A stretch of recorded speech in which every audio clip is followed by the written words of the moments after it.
Well, thank you all for coming. Makes for a long day, I'm sure. But we'll try to keep this informal, and I hope we'll try to make it fun. If you want to ask a question, just don't hesitate to stop me. So this is a sort of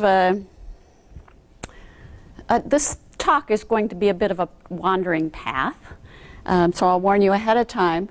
But my life has been that way. So this is very much in character for me.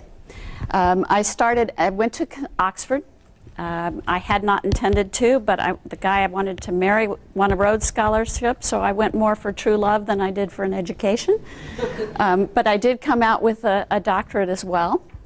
I then spent 5 years in medical schools in Texas getting warm and dry, and then went to work for the DuPont company. That's a whole story in itself. But my husband and I have taken turns moving for each other's job, so we're very familiar with the two-career family issue.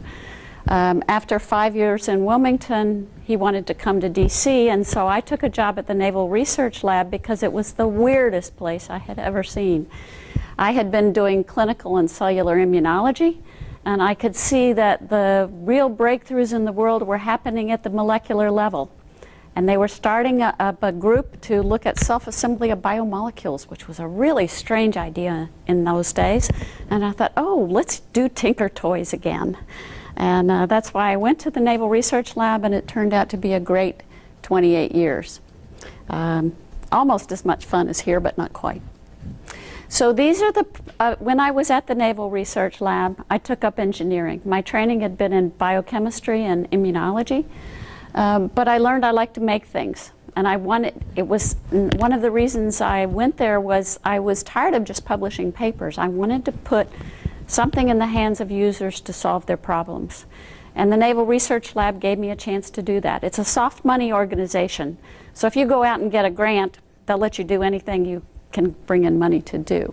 But I was able to envision a way to solve a detection problem, and basically an analytical chemistry problem in real time in the field, and assemble teams, interdisciplinary teams of engineers and scientists to get the job done.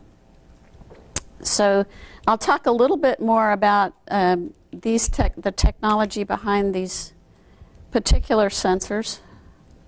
Okay, so they fall into several groups. These are all the ones that were commercialized. Oops. I don't think the pointers work. There it is. These all work on fiber optic based sensors. These are all array-based sensors, and these are all displacement flow immunosensors. But it became very clear we had to get a patent.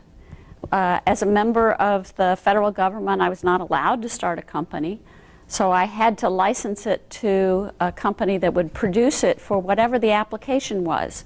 So if I wanted to have devices available to solve military problems, I had to have a civilian application. I had to go to a potential company interested in manufacturing these devices, essentially marketing my technology, and tell them, well, the DoD's a pretty flaky customer, you need a civilian one as well. And so we were able to license the technology for different fields of use, get them made for civilian applications, and then at that point they were available to the DoD to be used for military applications. The other thing that I've mentioned 3 different types of technologies. I think there's actually 4 different base technologies here, 4 different basic platform technologies.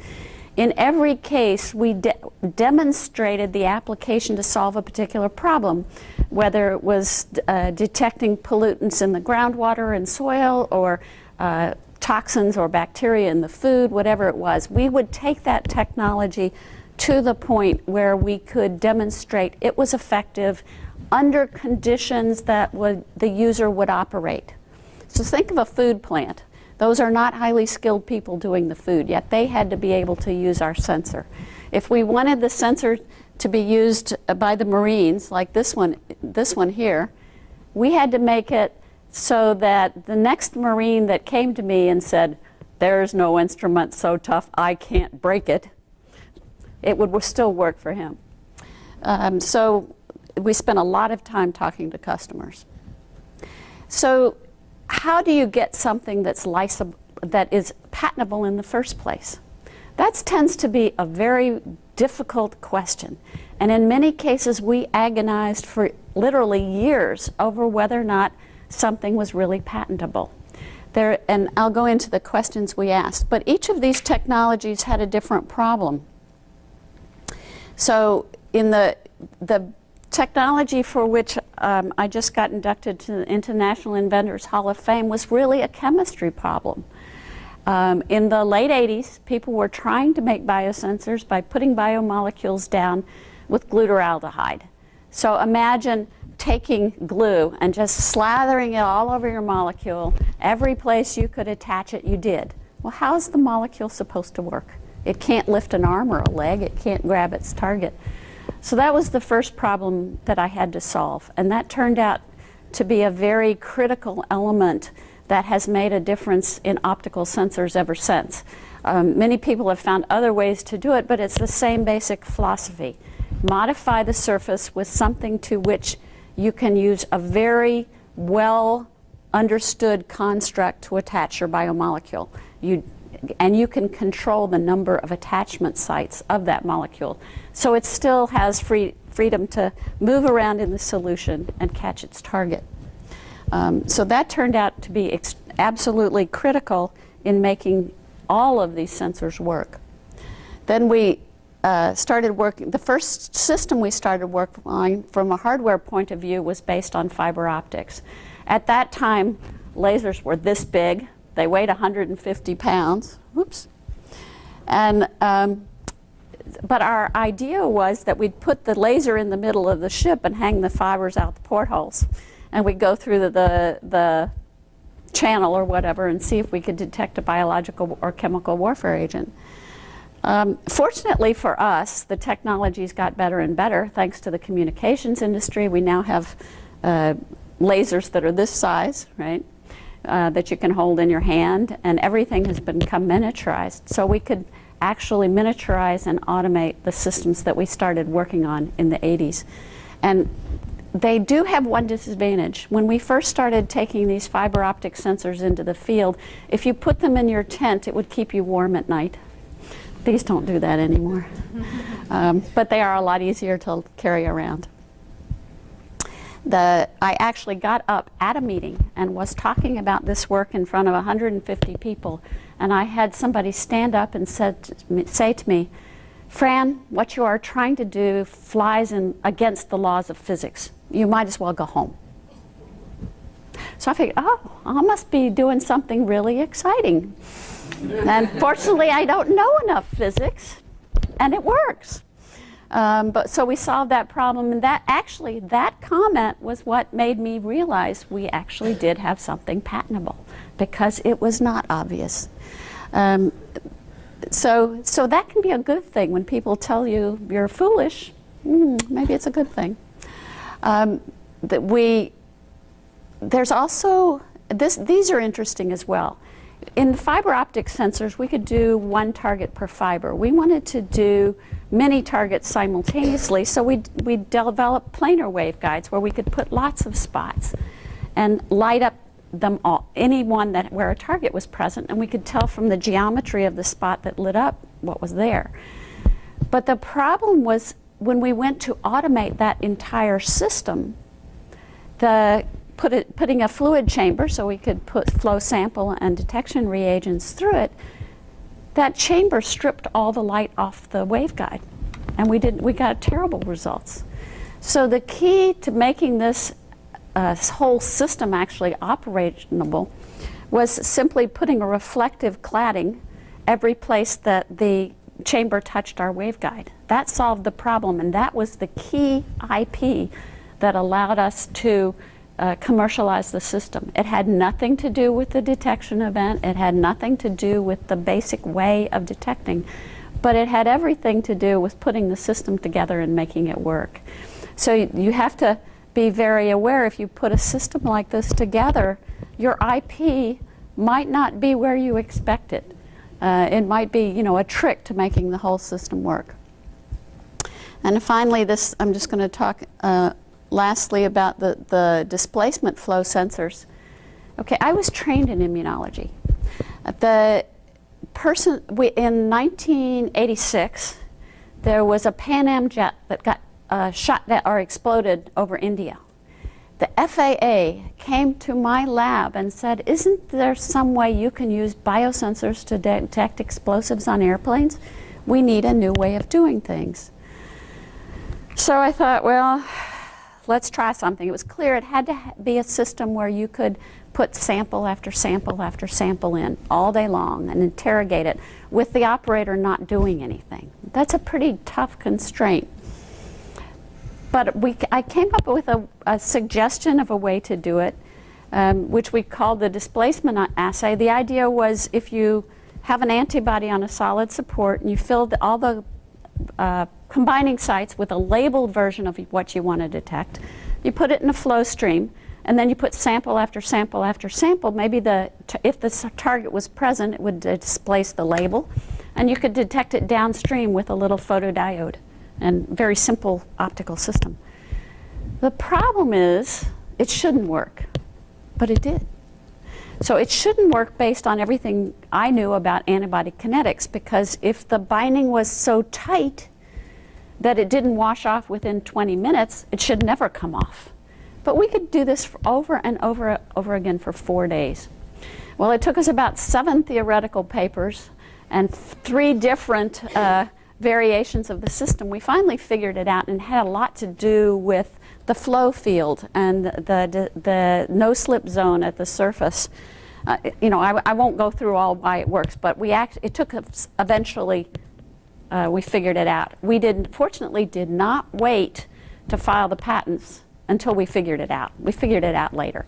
We were able to patent it because we could show that it was a reproducible event, it was practical, and we could make a lot of sensors for environmental pollutants, explosives, and a variety of things using that technology. It was valuable. So it took us 3 years, but we finally filed the patents, and it's ended up being a whole family of patents that have been licensed on multiple occasions. But you don't have to, the bottom line is you don't have to know why it works. If you can prove it works reproducibly, it's still patentable.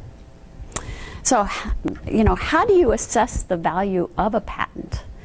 And there's a lot of ways to do that. There's seldom aha moment. You seldom think, this is going to be my neatest invention yet. I have one of those that didn't work. It was a way to coat M&Ms so there was no fat absorbed into the gut, and I thought, I'll be a millionaire. Fortunately, I couldn't get it to work in practice. But they're very seldom do you get those kind of aha moments. You have to figure it out, and again, I've given you several examples about a critical piece of technology in a biosensor system, and in each case that critical piece was different. Sometimes it was the chemistry, sometimes it was the optics, sometimes it was the some piece of the system's integration. What is the critical piece of the technology that makes it work? And it doesn't have to be entirely new. An improvement sometime will be just as valuable as the original patent if it adds a capability that is really important for the user. It's as working here as well as working at the Naval Research Lab, there's always a timing issue. So at the Naval Research, like here, I worked with students. I had a lot of postdocs, 50 to be exact, and they each needed a job when they left my lab. So it was very important that we publish as much work as possible because they needed a job, right? So I had a duty to them not to hold back on the timing of a publication if at all possible. So you have to do this balance. What is the market value for them as an inventor, if they're an inventor, or the ability to get the technology in the hands of the user versus publishing it? Also, an inventor is not the same as an author.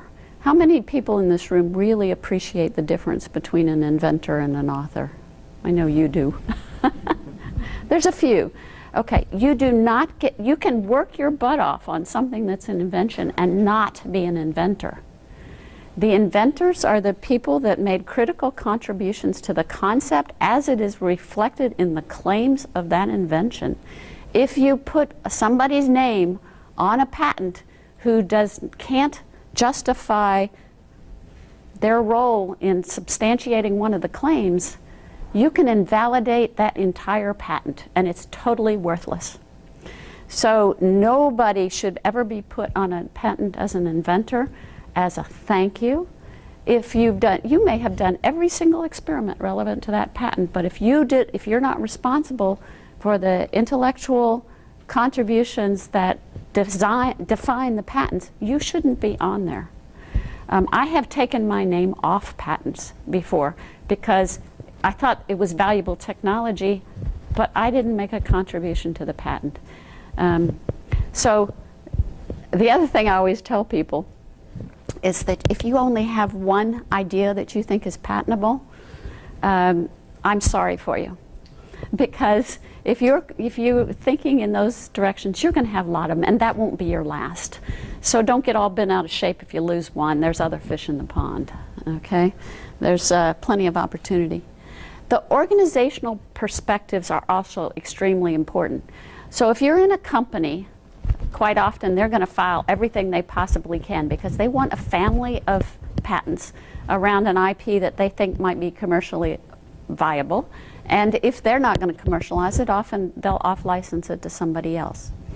If you are working here at NC State, and Kelly, you can correct me if I'm wrong, there's a very limited budget for this kind of thing. And so you have to be ready to justify that this company or that company or another company will be interested in your technology, and that there are people out there who will want to license it or start new companies around it.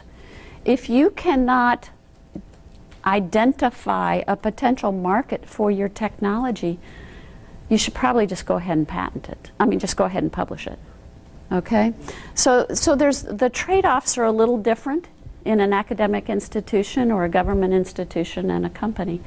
But more and more, particularly big pharmaceutical companies, because those are the ones I talk to a lot, they are stopping this idea of filing every patent they can think of under the sun.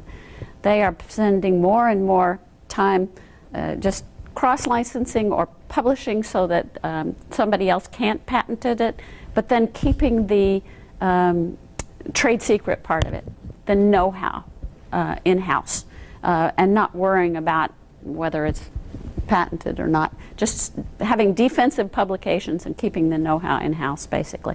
So that's another consideration. So the other thing when you if you decide you think you might have something patentable, you need to understand the commercial metrics to try to figure out whether or not it's something that's valuable. So what other patents exist in the space where you're trying to operate? If there's something else that's very close, you have to think, can I design a product that doesn't use this other person's patent, using what I think is my patentable material? And my husband spends a lot of time working in this space trying to define it and trying to keep his customers out of trouble.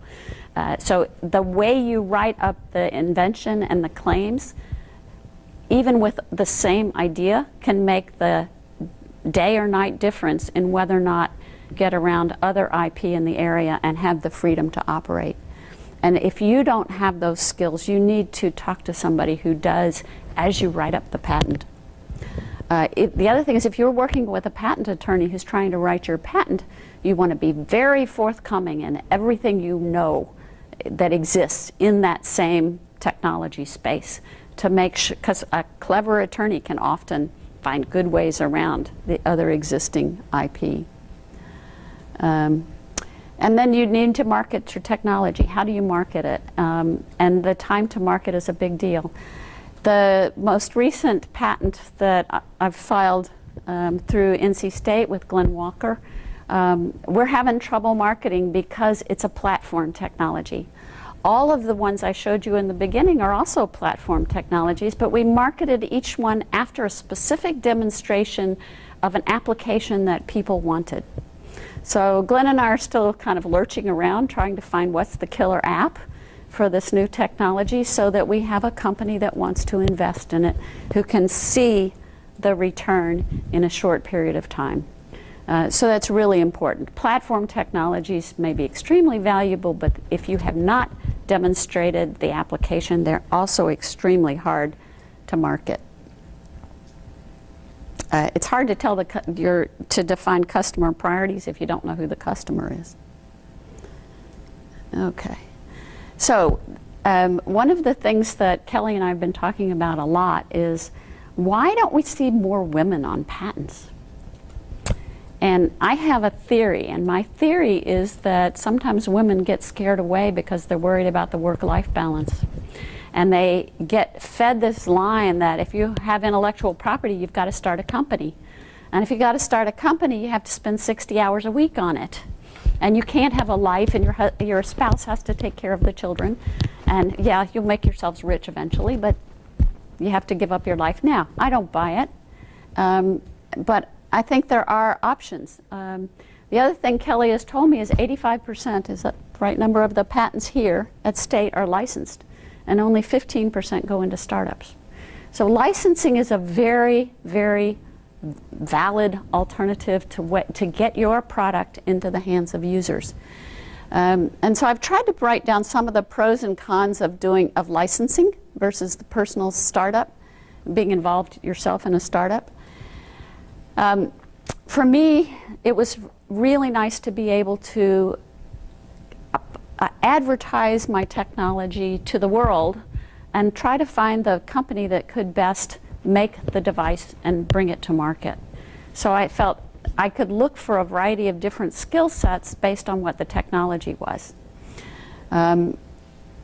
It still requires marketing. I think it's less stressful, but the technical leadership is your biggest role, or as the inventor.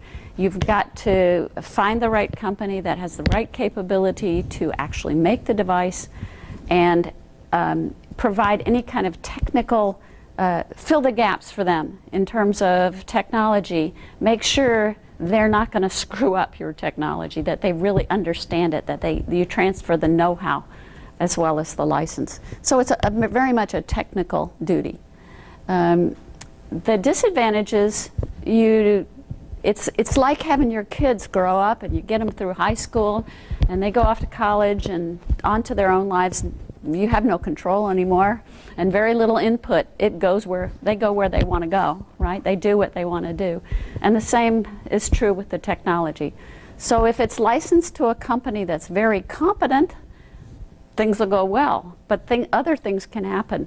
So some of the negative things I've had happen is the company that actually got FDA approval on our technology for drugs of abuse in saliva. We proved you could do all 5 drugs of abuse on just spitting into a tube, and got the results in 1 minute. Everything was working great. They went bankrupt for mismanagement of funds by the leadership of the company. So you have no control, and by that time the patent was so far down the road it was about expired. That's something you just have no control over. The companies that did really well, when I showed the first set of devices, some of them had stars on them. Those are the ones you could still buy. Those are the companies that did a better job than we did in making the prototypes. The worst thing that can happen is the company replicates your prototype with no improvement. They're doomed, just doomed. So you want to find somebody who really has skills that you might not have had when you were putting your system together. So there's a big process behind the products. And I guess this is some of the warm and fuzzy people part of it. I'm a big believer in bringing people together with very different skills to solve a problem, and that's worked very well for me. I now have 31 issued patents from the work at the Naval Research Lab, and Michael and I are trying to work on getting a few more But the most important thing is to be able to get it to the point where you can put it in the hands of the user and have the user say, this works, or this doesn't work. One of the biological warfare agent devices we made for the special forces groups was really fun, because they would come back and they'd say, I've got to change the keypad because it needs to be flat because the sand will get down in it. Or I have to be able to turn down the light on the display because if I'm wearing night vision goggles, it will blind me. We had one of them where we set it up when it recognized anthrax or Botox. It actually audibly said, run. They didn't think that was manly enough. But so you do really want to meet the personal demands of the user. So I've made a kind of a roadmap here of all the different spots. This was, I think, I actually made it for our biomedical engineering strategic plan, but I'm still using it. And IP creation is certainly an absolutely integral part of this process. But it starts with problem awareness. I can't really think of a time when we came up with something inventable without having a problem to solve in the first place. So this is a, how much more time do I have, Kelly? 5 minutes? Oh, okay. So I just thought I'd do kind of a case history of one we're working now, so it's in progress, and this is an NC State patent application. So Glenn Walker and I worked with a postdoc and to solve the problem of the chip in the lab. So microfluidics has had a lot of PR about being a way to take a complex analytical problem and solve it on a chip instead of having to go through a lot of manual manipulations. And by decreasing the size of everything you do, you can decrease the cost of reagents, and you can increase the speed at which reactions take place in these systems. But they very seldom get out of the lab. And part of the reason is they take a big pump or a big reader, and they have, or a microscope, or they have all this thing around the chip. So the chip stays in the lab even though all of the actual analytical chemistry is done on the chip. So there are ways now to miniaturize the optics. We can do that. But one of the elements that is extremely difficult to miniaturize is the pump. There are on-chip pumps, but they're not reliable. They're difficult to make and integrate within the system. So we were trying to address that problem. So we want something with a small footprint. We want something that's programmable, so we can use it with different microfluidic systems, inexpensive and disposable and easy to manufacture. It sounds simple, right? So we actually did come up with something. It was originally Brian Cummins' idea, and we all added our 2 cents and massaged it. And we now have a SIF grant that we're trying to develop it to a point where it's marketable to a company. So the way we did it was to make it out of paper. We developed a paper-based system that could pull fluids through the microfluidic channels, and I'll show you what it looks like in a minute. So we had a concept. We got some funding to explore it. We filed the patents, and we published the papers because we had to market it. And publishing papers is a really good way to market your technology. We started talking about it at conferences and trying to get the dialogue going with a company that might be interested in marketing it, because we can tailor it to a lot of different needs if we can find the right customer. So Brian actually got a grant from a place called Crash, and he made over 100 phone calls to potential manufacturers, to potential companies who might take on this technology, to potential users. And so we did an extremely thorough market analysis and manufacturing analysis to really reassure us that this is very feasible. If we can find somebody who will commit to it, it's really quite possible. That license is still available. But the I don't know if, do you have who has the computer? Can you turn on a video? I don't think I can do it with this. But anyway, these little pumps have 3 parts. No, go back. Okay, anyway, if you could see the fluid going through the pumps. The little square tab at the bottom is an inlet into the microfluidic channel, so that connects to fluid flowing through the channel. The neck region is the highest resistive region in the whole system, so that controls the flow rate of fluid going through the channel. And the outside is the absorbent region, so it controls the volume of fluid that will come through or the time that the pump will run. And so we can program these for different flow rates and different flow times, and we can stack them. We can put them together in different combinations. We can put a dissolvable film in between them so we can actually have the flow stop for a defined amount of time and then start again. So we can have the flow go fast, stop, go slow, stop, go fast, stop. So you could have various different steps in a multi-step reaction generated by this pump and have very complex flow patterns. That's something nobody else had demonstrated the capability to do with porous material. We've also recently demonstrated that we can make this work with whole blood, which is really surprising, but we had to play some games with the materials that were in it in order to get that to work, but we can do it. So we're trying to, still trying to find the right corporate partner. We're trying to find the right killer app. But we have a technology that's very, very feasible and not hard to do. We've talked to manufacturers who can make it in sheets of thousands. And if we had the need for millions of these, we could make them with roll-to-roll manufacturing. So it's out there. But in general, I put this up because how do you realize the vision? If you have a vision for an invention, if you have a vision for a new capability that's going to help other people, it's going to change somebody's lives or make their lives easier or make them safer, how do you realize it?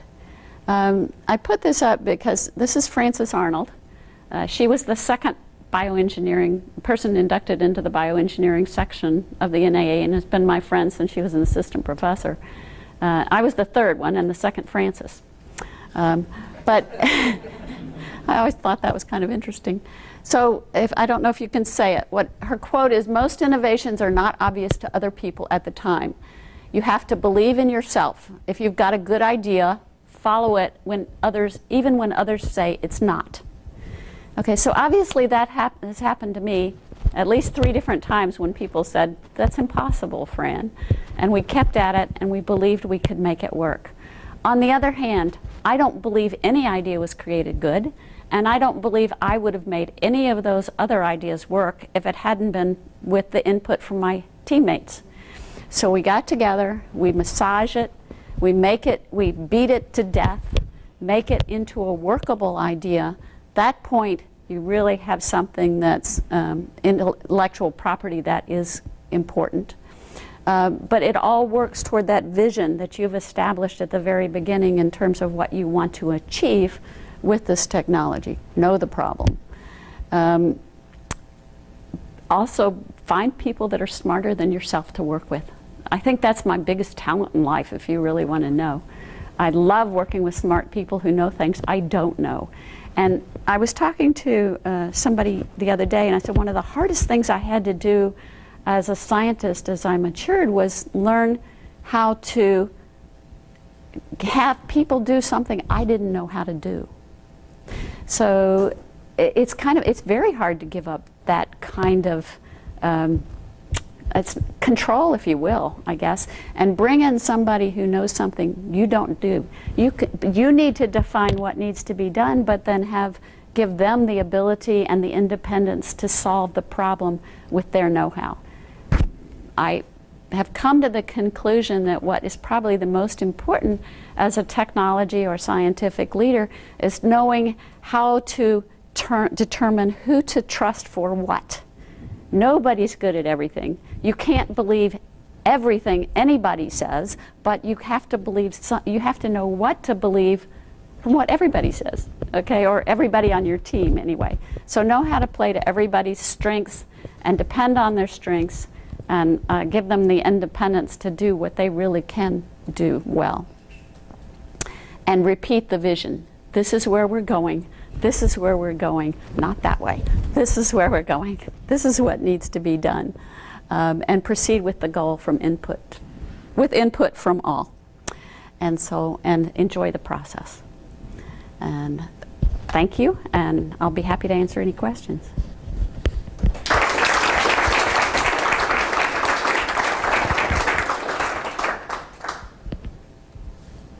Mm-hmm. I mean, great presentation. I mean, very admirable work, I guess, for every entrepreneur, but also for every inventor. So, thank you. I was curious, since I mean, you made really clear the point that you do like to license your technologies to existing companies. Do you ever think about having your own company and being that entrepreneur? I mean, I've thought about it and decided it's not for me. I don't care enough about the money. That's part of it. So I just don't have that drive to do it for that reason. I care about getting it into the hands of users, and I'm very happy to turn it over to people who know the manufacturing process better than I do, how to market a technology, how to bring it into the hands of the users. So I'm very comfortable being limited to the technology person on an effort and not doing the rest of that. I admire people who are interested in doing the entrepreneurship, but know thyself, it's not for me. Mm-hmm. What can companies do better in order to drive problem statements and give those to the people working in academia? I see so often that people are generating novel technologies in universities without the problem statement in hand.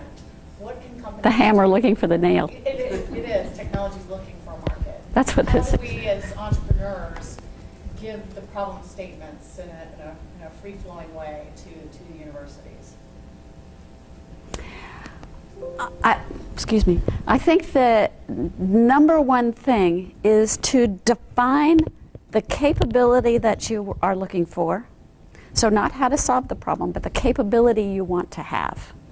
And within that capability, also define the customer constraints.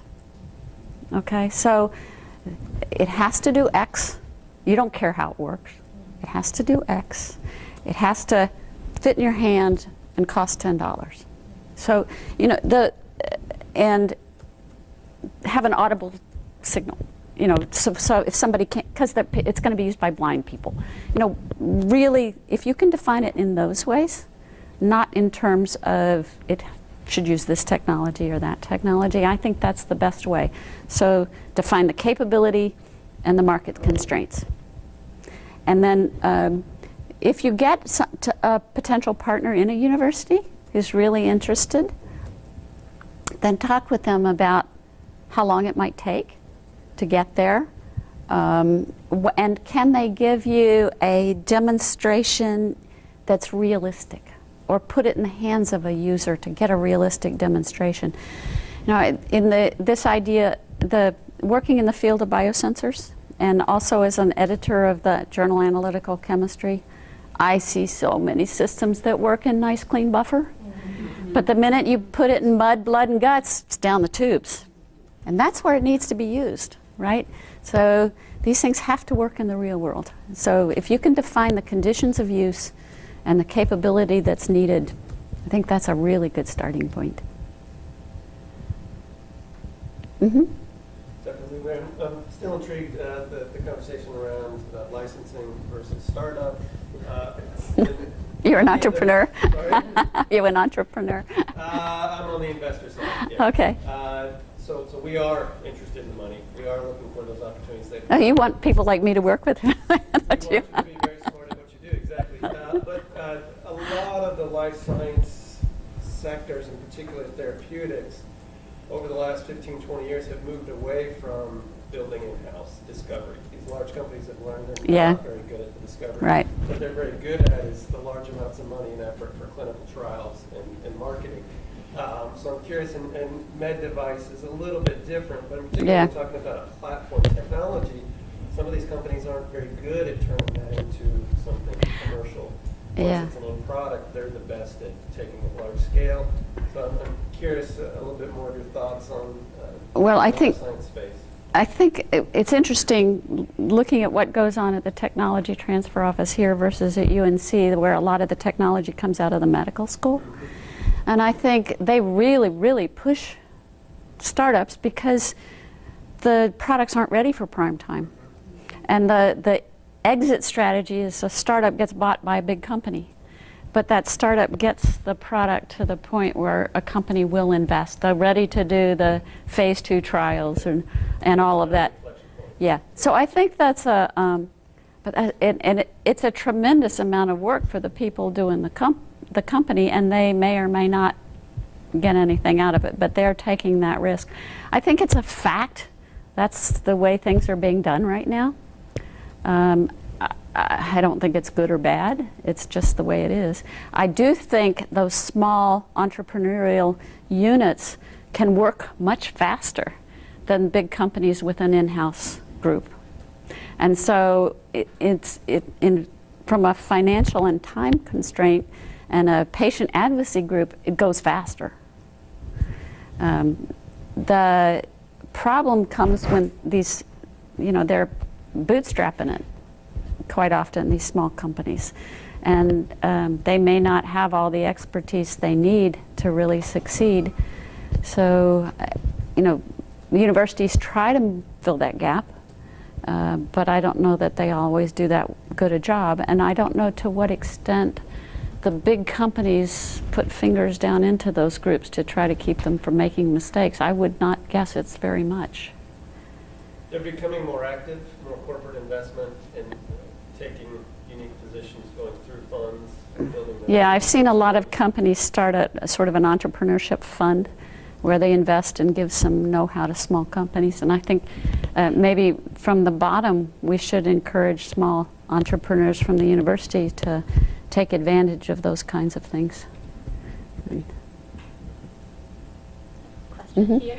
Yeah. Thanks for the great presentation. It's really cheerful. So I guess my question is like follow-up. So if you have either you license out to a company or license to have a very good team to work on it as a startup, like how much you get involved as the technical advisor, or like are you like the CTO, or like how do you help them to carry through the technology until they can be sold out or they can be launched on the market? How much effort you really get involved there on the technical part? Me personally? Yeah. Well, because I was a government employee, I'd actually go out and get grants, not just to do the basic science, but the exploratory development and the advanced development. So I'd have money to take it on field trials, and whether it was the clinic or the Superfund site or wherever it was we were going, my team would take it out there.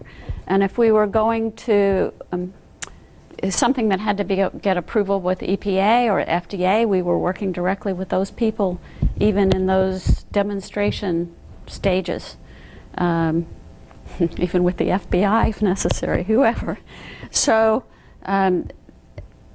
we took it really pretty far along based on the soft money that I could bring in and the work that my teams could do. My teams probably spent more time in the field than any other people in the world in terms of developing applications of biosensors and testing them at the point of use. Then when the companies came in and wanted to license the patent, it was really up to them. So they had a choice. They could license the patent, go away, we'd never see them again. But we also had what was called a cooperative research and development agreements.